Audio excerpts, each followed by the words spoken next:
दोस्तों आपको याद होगा कि जम्मू के एयरफोर्स स्टेशन के ऊपर जब ड्रोन अटैक हुआ था उसके बाद ही काउंटर ड्रोन सिस्टम की कमी हमें महसूस हुई थी।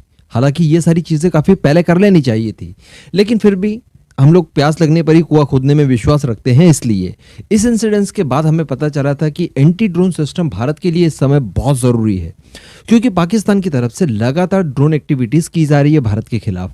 फिर हथियारों की सप्लाई करना हो आतंकियों को, या फिर ड्रग्स की स्मगलिंग करना हो, इन सब के लिए पाकिस्तान इस्तेमाल कर रहा है ड्रोन्स को।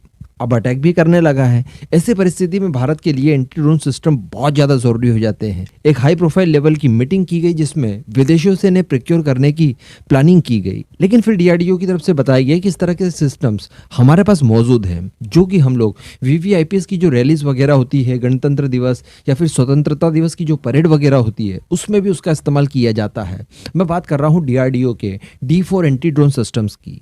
ये आपने देखा होगा। तो उसके बाद बात बन गई और फिर इसके कई सारे टेस्ट वगैरह लिए गए।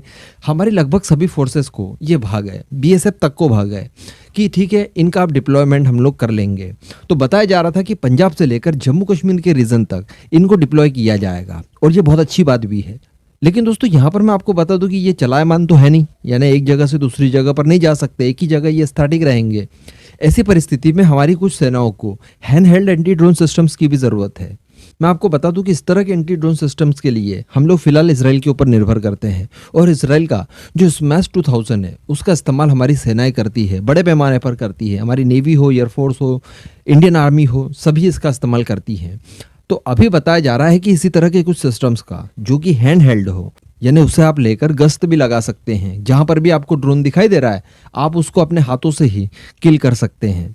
तो इसके लिए बताया जा रहा है कि बीएसएफ अब डिमांड कर रही है हमारी होम मिनिस्ट्री से कि इस तरह के सिस्टम्स हमें दिलवाए जाएं। तो बहुत ही जल्दी एक टेंडर फ्लोट हो सकता है, जिसके जरिए हम लोग उन वेंडर्स को आमंत्रित करेंगे जिनके पास इस तरह के एंटी ड्रोन सिस्टम्स हो जो कि हैंड हेल्ड हों। अभी मैं आपको बता दूं कि यहाँ पर थोड़ा सा संशोधन किया गया है, और वो ये किया गया है कि केवल आप सिंगल ड्रोन को ही नहीं, बल्कि अगर ड्रोन्स का समूह आ रहा है, यानी जो स्वार्म ड्रोन्स आते हैं, एक साथ कई सारे ड्रोन्स आपका दुश्मन आपके ऊपर दागेगा, तो उन सारे ड्रोन्स को भी न्यूट्रलाइज करने की कैपेबिलिटी उस एंटी ड्रोन सिस्टम में हो। कुछ इस तरह की डिमांड हमने रखी है। अब इसके लिए डेफिनेटली बहुत सारे फॉरेन वेंडरों को आमंत्रित किया जाएगा, लेकिन यहाँ पर दिखाई दे रहा है कि इजराइल इस टेंडर को जीत लेगा। वैसे जो भी जीते भारत को तो अच्छी चीज़ मिलेगी ही मिलेगी, लेकिन इजराइल की चीज़ें हम लोग ऑलरेडी इस्तेमाल कर चुके हैं, उनका एक्सपीरियंस भी हमें काफ़ी है। और सबसे बड़ी बात कि एंटी ड्रोन के मामले में इजराइल बहुत ज़्यादा अव्वल है। स्मैश 2000 की बात की जाए तो न केवल इजराइल बल्कि अमेरिका जैसा देश भी इस्तेमाल करता है। तो काफ़ी अच्छा होगा हमारे लिए इनको प्रोक्योर करना। स्मैश 2000 जो है वो बहुत छोटी सी डिवाइस है, वो आपकी राइफल के ऊपर ही माउंट हो जाती है। उसके बाद जब भी आपको ड्रोन दिखाई दे आप इससे फायर कीजिए। इसके बाद होगा ये कि ये सिस्टम उस ड्रोन को सॉफ्ट किल कर देगा, यानी उस ड्रोन का जो कम्युनिकेशन सिस्टम है जो कि उसके ग्राउंड कंट्रोलर से जुड़ा हुआ होता है उसे वो डिस्कनेक्ट कर देगा। फाइनली वो ड्रोन अनबैलेंस हो जाएगा, मिसगाइड हो जाएगा और ज़मीन पर आकर गिर जाएगा। इस तरह का सॉफ्ट किल करने की कैपेबिलिटीज स्मैश 2000 में होती है। तो आई होप कि वही वाली चीज़ें हम लोग फिर से प्रोक्योर करें, या किसी दूसरे देश के पास इससे बेहतर ऑप्शन हो तो हम लोग वो भी खरीद सकते हैं। खैर ये आने वाला समय बताएगा कि हम लोग कहाँ से प्रोक्योर करेंगे, लेकिन जो कुछ भी हो भारत के लिए अच्छी चीज़ ज़रूर आ जाएगी। अब इस पूरे मुद्दे पर आपका क्या मानना है नीचे कमेंट करके ज़रूर बताइएगा।